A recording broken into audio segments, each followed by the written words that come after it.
Team India captain को बड़ निष्पत्ति रणजी ट्रॉफी खेलिबे हिटमैन पूर्वर लगातार चर्चा रे अछंती रोहित। टीम इंडिया रो वरिष्ठ खिलाड़ी घरे क्रिकेट खेलिबा नै लगातार भावे चर्चा रे अछंती।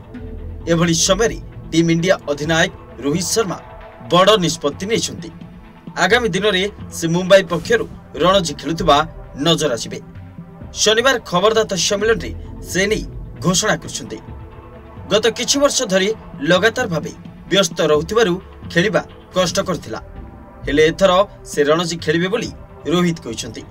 अर्थात दीर्घ 9 रु 10 वर्षर अपेक्षा परि सेही टूर्नामेंट खेलिबाकू मैदान को ओह्लाइबे। रोहित कहिसंती गत 7 रु 8 वर्षरु टीम इंडिया रो कैलेंडर एते व्यस्त थिला जे खेलाड़ी को अंतर्जातीय मुकाबिला एवं आईपीएल भली टूर्नामेंट पर किछि दिनर ब्रेक रो आवश्यकता पड़ुतला।